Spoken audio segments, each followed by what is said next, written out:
Europe or Asia? Once, an empire ruled from here. Its reach stretching across continents, its memory etched into stone and skyline. Today, the call to prayer drifts over rooftop bars and ferry horns. High-speed trains pass ancient walls. Tea is poured beneath the gaze of Ataturk. The world calls Turkey between. Between East and West. Between sacred and modern. Between memory and reinvention. But stand here long enough, and the question begins to fade. Because this country does not feel divided. It feels layered.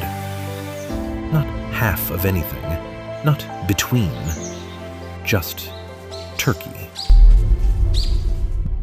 We unpack the unspoken rules behind the world's most fascinating cultures, what to expect, why it exists, and how to navigate it with respect. A MASX World Original. Foreign fine print, because every culture has fine print. Turkey, between worlds, where sacred and modern live side by side. Clause 1. Between continents, more than a map. On the map, Turkey sits between two continents. The Bosphorus cuts through Istanbul, Europe on one side, Asia on the other. You can have breakfast in Europe and dinner in Asia without leaving the same city. It's one of the few places on Earth where continents share a skyline. Geographically, the label makes sense, but geography is only part of the story. For decades, the world has described Turkey as a bridge between East and West, between Islam and secularism, between empire and republic. But between suggests distance. It suggests separation. As if two worlds stand apart and Turkey simply connects them. Inside the country, it feels different. History did not split here. It accumulated. Ottoman legacy, republic reform, religious rhythm, modern ambition. They don't cancel each other out. They exist together. If you visit, don't arrive looking for contrast. Don't ask, is this Europe or Asia? Watch how the layers move together. Listen to the call to prayer and the city traffic at the same time. Notice how ancient walls stand beside glass towers. Let ferry horns cut across the Bosphorus as church bells echo somewhere behind you. The point isn't to choose a side. Don't try to label it. Feel it. The rhythm isn't divided. The layers aren't competing. They're breathing together. And when you stop trying to place it between two worlds, you begin to see it clearly. Not between, just Turkey. Clause 2. Sacred and modern. Same street. In Turkey, sacred and modern don't take turns. They exist at the same time. The call to prayer echoes over shopping malls and rooftop bars. A woman adjusts her headscarf while her friend ties her hair into a loose bun. Young couples walk through mosque courtyards before heading to late-night cafes. No announcement, no dramatic shift, just daily life. Turkey was not shaped by one story. The Ottoman Empire carried centuries of religious tradition. Then came the Republic, built on secular reform, modernization, reinvention. That shift did not erase what came before. It layered over it. So today, faith remains visible. So does secular identity. For some, this coexistence feels natural. For others, it feels personal. But for most, it is simply life, negotiated quietly, lived daily. Stand still long enough to notice. The call to prayer doesn't pause the city. The city doesn't silence the prayer, they move through each other. Step from a mosque courtyard into a street lined with cafes. Watch how no one explains the shift.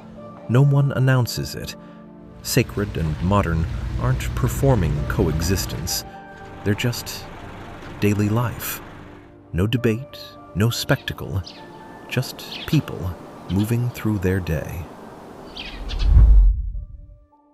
Clause 3. Volume and heart. Intensity isn't anger. In Turkey, conversations can sound like arguments. Voices rise, hands move, eyebrows lift. Two friends debate football like it's national policy. Strangers discuss politics over tea. Energy fills the space. To an outsider, it can feel confrontational. But look closer. No one is leaving the table. Emotion isn't something people here hide. Pride runs deep. History runs long.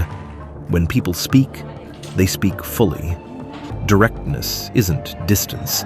Volume isn't anger. It's investment. It means the topic matters. It means you matter enough to argue with. Intensity here is often a form of care. Sit at the table.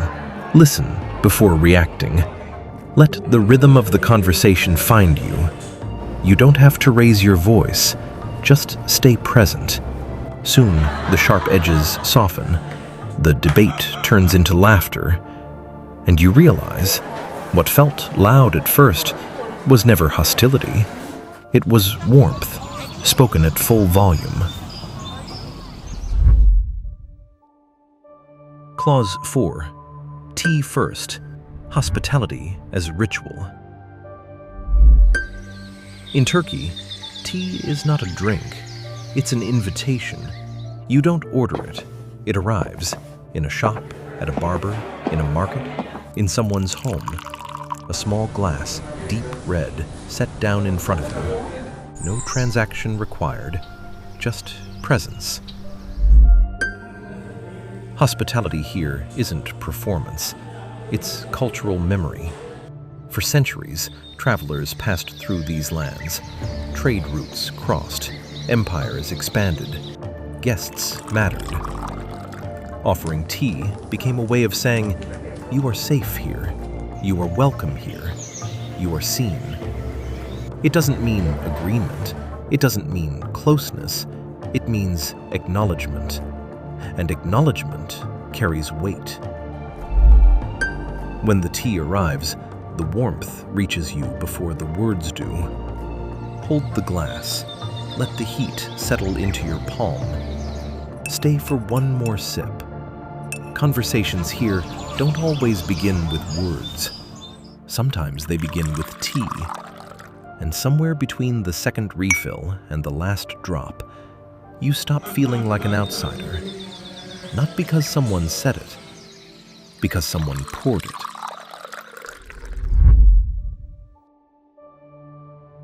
Clause 5. Echoes of power carries its past. For centuries, power moved from here. An empire once stretched across 3 continents, from the Balkans to North Africa to the Middle East.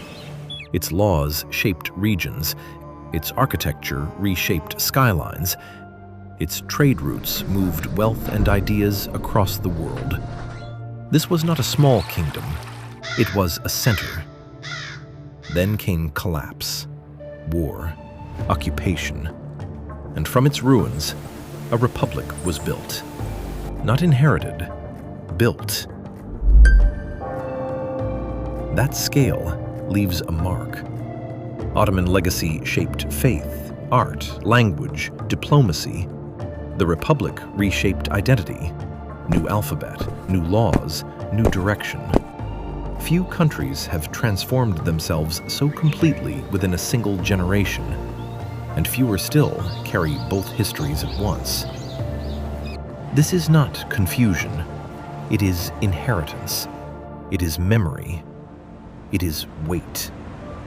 And when a country has carried that much power and rebuilt itself from that much loss, it stands differently. Walk through Istanbul and you feel scale. Domes built to dominate skylines, courtyards designed for ceremony, streets that have seen conquest, collapse, reinvention. Turkey is not trying to relive empire, nor escape it. It carries both power and transformation. And that quiet awareness of what it was and what it became is part of its strength. Clause 6. Still becoming. In motion.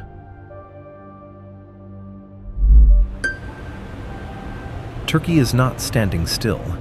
Beyond the domes and palaces, a different rhythm moves. Young entrepreneurs build startups in Istanbul.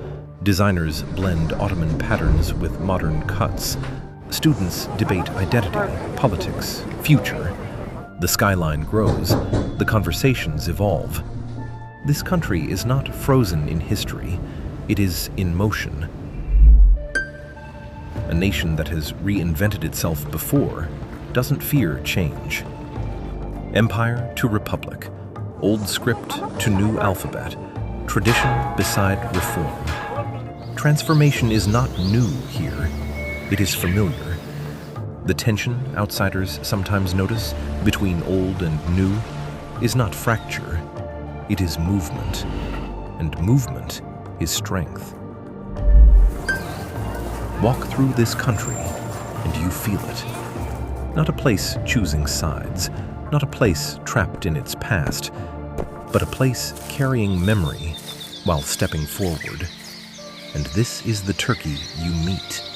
In cafes filled with debate, in studios blending old patterns with new design, in ferry rides between continents that feel less like division and more like rhythm. What you experience here is not nostalgia. It is continuity. A country that remembers its power, reinvented itself, and still opens its doors. Not as empire, not as myth, but as it is now, becoming.